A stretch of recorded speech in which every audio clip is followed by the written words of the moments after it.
छात्रों good morning all of student. छात्रों, हम लोग गणित में त्रिभुज के प्रकार के बारे में अध्ययन कर रहे हैं। पिछले टर्म पर हम लोगों ने पढ़ा था कि भुजा के आधार पर त्रिभुज कितने प्रकार का होता है। भुजा के आधार पर हम लोगों ने पढ़ा समबाहु त्रिभुज, समद्विबाहु त्रिभुज और विषमबाहु त्रिभुज। यानी जिस त्रिभुज की तीनों भुजाएं बराबर होती हैं वह समबाहु त्रिभुज है, यानी समबाहु, जिसकी भुजाएं समान हैं। समद्विबाहु यानी जिस त्रिभुज की दो भुजाएं समान हैं वो समद्विबाहु त्रिभुज है, और जिस त्रिभुज की तीनों भुजाएं अलग अलग माप की हैं वह विषमबाहु त्रिभुज है। ये तो भुजाओं के आधार पर हम लोगों ने अध्ययन किया था। आज हम लोग अध्ययन करेंगे कि कोण के आधार पर त्रिभुज कितने प्रकार का होता है। तो आज का हमारा प्रकरण है त्रिभुज के प्रकार है। इसमें हम कोण के विचार से यह जानेंगे कि त्रिभुज कितने प्रकार का होता है।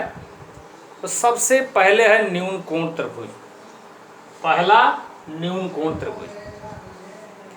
न्यून कोण त्रिभुज यह विशेषता है कि जिसके प्रत्येक कोण 90 अंश से कम हो वह त्रिभुज न्यून कोण त्रिभुज कहलाता है। यहाँ पर एक त्रिभुज दिया गया है, त्रिभुज ABC। यहाँ पर हमको ध्यान देना है कि कोण A जो है यार भी 90 अंश से कम है। कोण A यानी छोटा है 90 अंश से। कोण B भी 90 अंश से छोटा है। कोण C भी 90 अंश से छोटा है। कोण C यानी ये छोटा का निशान है, तो कोण C छोटा है 90 अंश से। इस प्रकार ये जो तीनों कोण हैं, कोण A B C, तीनों कोण जो हैं ये 90 अंश से कम हैं, इसलिए ये त्रिभुज है यह न्यून कोण त्रिभुज होगा। दूसरे पर आते हैं हम लोग, समकोण त्रिभुज। समकोण त्रिभुज उस त्रिभुज को कहते हैं जिसका एक कोण समकोण हो। समकोण का मतलब 90 अंश।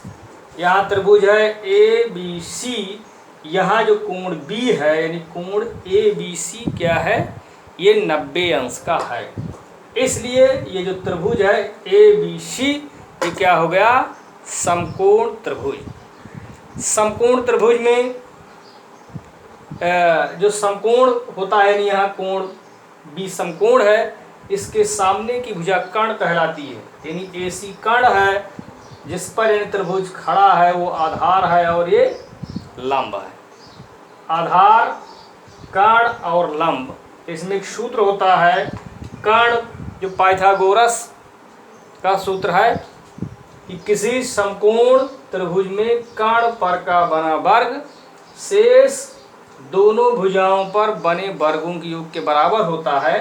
तो कर्ण पर का वर्ग बराबर आधार का वर्ग धन लंब का वर्ग। ये समकोण त्रिभुज की विशेषता है। अगर लंब आधार दिया है तो हम लोग कर्ण निकाल लेते हैं। लंब की लंबाई दी है, आधार की लंबाई दी है, तो कर्ण की लंबाई निकाल लेते हैं। कर्ण की लंबाई और लंब की लंबाई दी है तो आधार की लंबाई निकाल लेते हैं। कर्ण की लंबाई, आधार की लंबाई, तो लंब निकाल लेंगे। लंब दिया है, कर्ण दिया है, तो आधार की लंबाई ज्ञात कर लेंगे। और फिर हमारा अगला है अधिक कोण त्रिभुज। अधिक कोण त्रिभुज में है कि जिस त्रिभुज में एक कोण 90 अंश से अधिक और 180 अंश से कम हो वह अधिक कोण त्रिभुज कहलाता है। यहाँ पर ध्यान देंगे, त्रिभुज ABC है जिसमें ABC यानी कोण ABC जो है या 90 से अधिक है और 180 अंश से कम है। ये क्या हो गया, हमारा अधिक कोण हो गया। यानी जिस त्रिभुज में एक कोण 90 अंश से अधिक हो और 180 अंश से कम हो उस त्रिभुज को हम अधिक कोण त्रिभुज कहते हैं। इस प्रकार कोण के आधार पर तीन प्रकार के त्रिभुज हैं, न्यून कोण त्रिभुज, समकोण त्रिभुज और अधिक कोण त्रिभुज। तो हम लोगों ने कोण त्रिभुज के प्रकार पढ़े पिछले टर्म पर भुजा के आधार पर, आज हम लोगों ने पढ़ा कोण के आधार पर।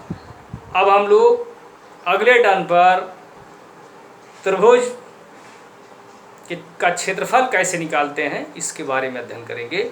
बहुत बहुत धन्यवाद।